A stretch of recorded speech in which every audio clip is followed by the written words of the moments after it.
What happens when you wake up at 5 a.m. every day? Introduction. When success feels empty. Have you ever felt like everything in your life looks successful from the outside, but inside it feels different? Your schedule is full. You are busy. You are achieving things people respect. But still, something feels missing. You go to bed tired, open your phone late at night, and think, is this really it? This is where our story begins. It starts with a woman who feels exactly this. She is a successful businesswoman. She has worked hard for years. She has money, status, and respect. On paper, her life looks perfect, but inside she feels broken and alone. So much so that she sometimes thinks she cannot go on. This is the part that is hard to hear, but also very real, because her story is not only her story, it reflects many people today. We live in a world that says, if you achieve more, you will feel better. But often the opposite happens. You get the promotion, but still feel stressed. You earn more money, but still feel empty. You get respect, but still feel unsure of yourself. Nothing outside seems to fix what is happening inside. So the real question becomes, what if the change you are looking for is not out there, but in how you start your day? Not in big motivation that disappears after a few days. Not in quick inspiration that fades, but in something deeper. A new way of living that begins the moment you wake up. Chapter 1. The moment. Everything changes. Imagine this. You are in a room full of people. Everyone is searching for answers. Everyone feels a bit lost, even if they don't say it out loud. Our main character sits quietly. She is tired. Not physically only, but deep inside. Tired of acting like everything is okay. Then a man walks onto the stage. At first glance, he does not seem important. His clothes are simple, even messy. Nothing about him suggests power or fame. But when he starts speaking, the room changes. Something about his voice makes people stop thinking for a moment. It feels calm, clear, and real. Like he is not trying to impress anyone, only to share something true. And when truth arrives, everything else becomes quiet. He says something that surprises everyone. Great success is not luck. It is not something only special people receive. It is built slowly in quiet moments when no one is watching. It is built early in the morning, before the world wakes up. He calls it the protocol of legends. Not just ideas, but real daily habits used by people who change the world. Then he explains something simple but powerful.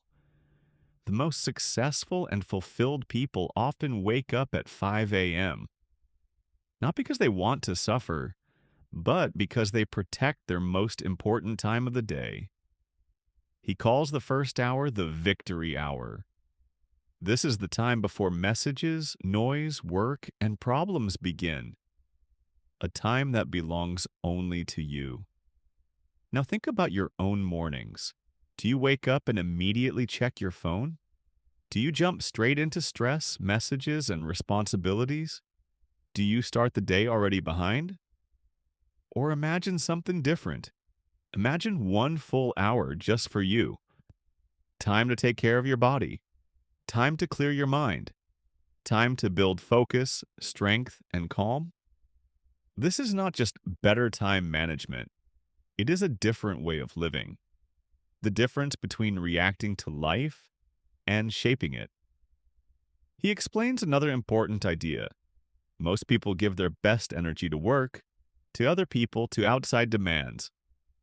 But the 5 a.m. club protects that energy for themselves first. Not from selfishness, but from wisdom. Because if you are always empty, you have nothing left to give. Chapter 2. The 4 pillars of your inner world. On a quiet, isolated island, something unexpected happens. The entrepreneur and a struggling artist meet a mysterious mentor, and in a short time, everything they believed about success begins to break apart. Most people think success is about the outside world. What you do, how hard you work, how many people you know, how busy you are. Work harder, push more, hustle faster. But the mentor explains something very different. He has built companies, he has influenced many lives, and still he says the real answer is not out there. He says your outer world is only a reflection of your inner world. In other words, what you see in your life is shaped by what is happening inside you. And inside you, there are four important foundations. 1. Mindset. This is your thoughts, what you believe about yourself, what you think is possible, the story you repeat in your mind every day. Most self-help advice stops here. Think positive. But the mentor says this is not enough. Positive thinking alone is like trying to build a house with only one wall. It cannot stand. 2. Heart set.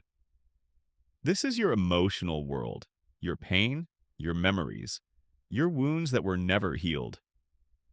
Many people avoid this part because it is uncomfortable, but the mentor is clear. Unhealed pain does not disappear. It influences your life quietly. If you do not deal with your pain will control your choices, and sometimes hurt other people too. This is one of the hardest truths to accept. 3. Health set. This is your body, your energy, your sleep, your strength. At some point, people started believing they could ignore their body and still perform well in life. But that is not true. Your body and mind are connected.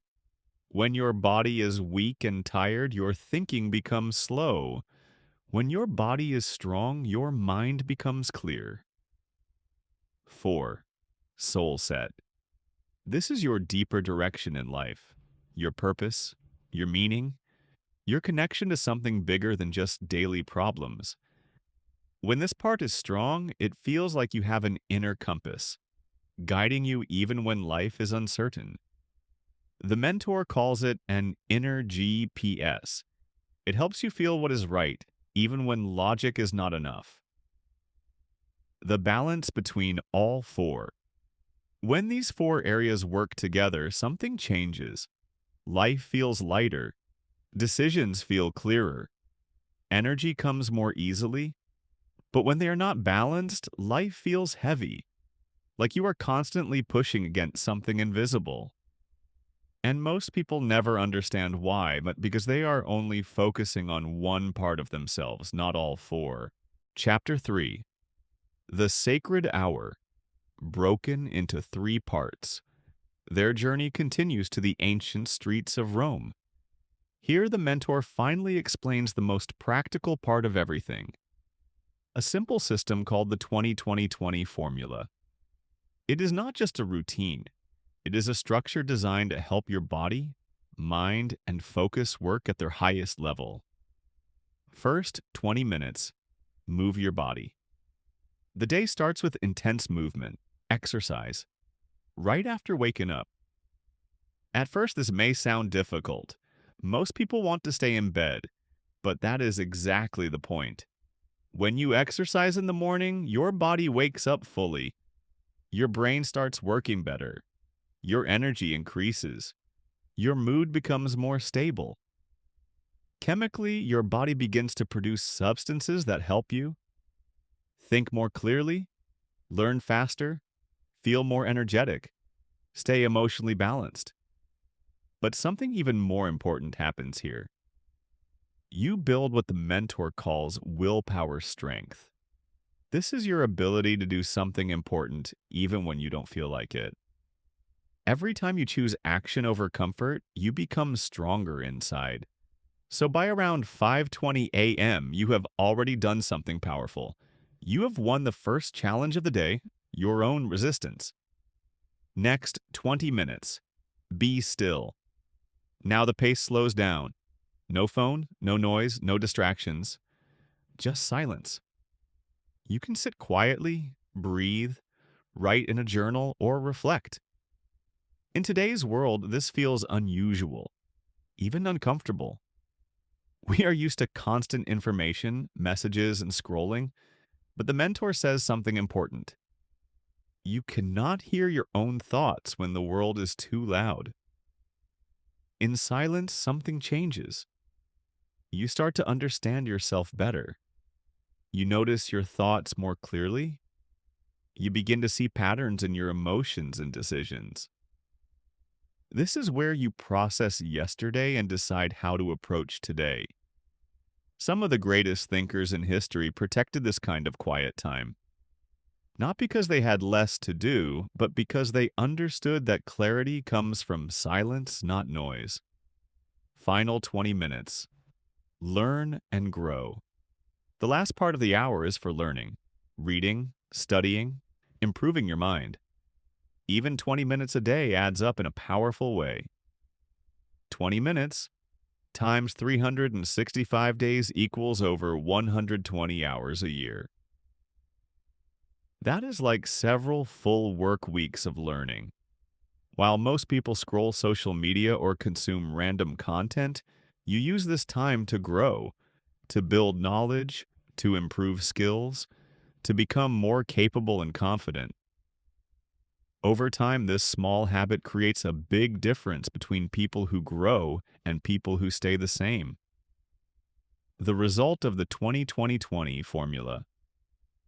When you combine all three parts, your body becomes stronger, your mind becomes calmer, your thinking becomes sharper, your confidence grows naturally, and slowly you stop reacting to life.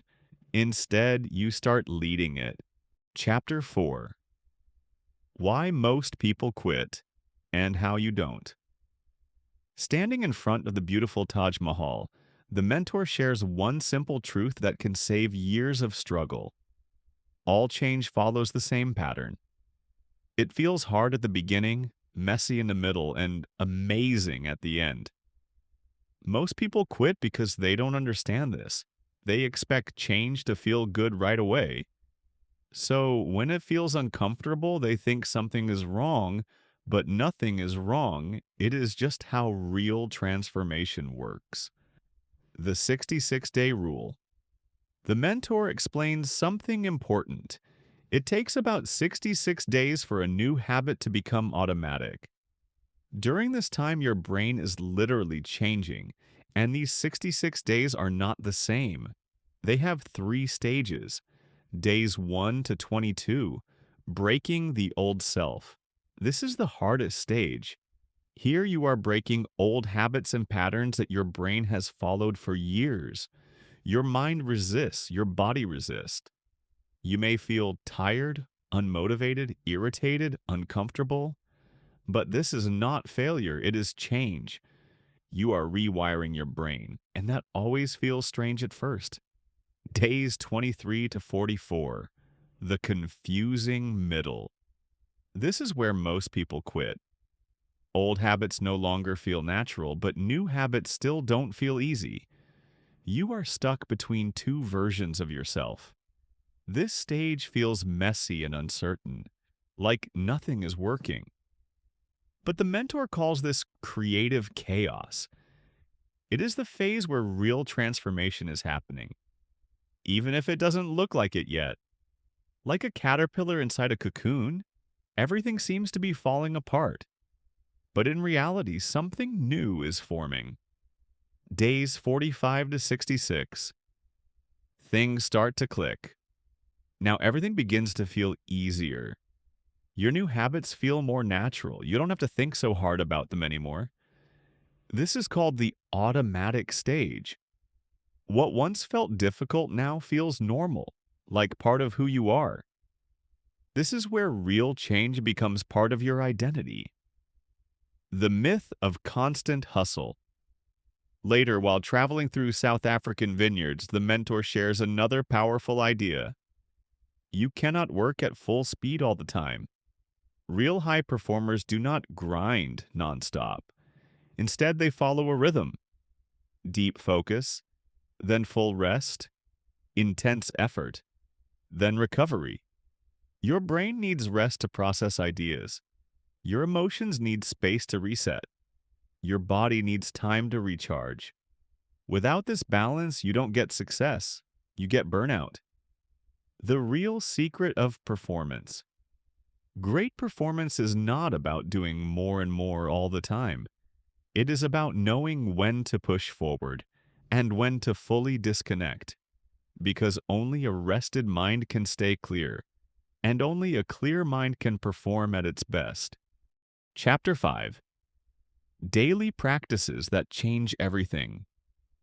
Now the mentor shares something practical.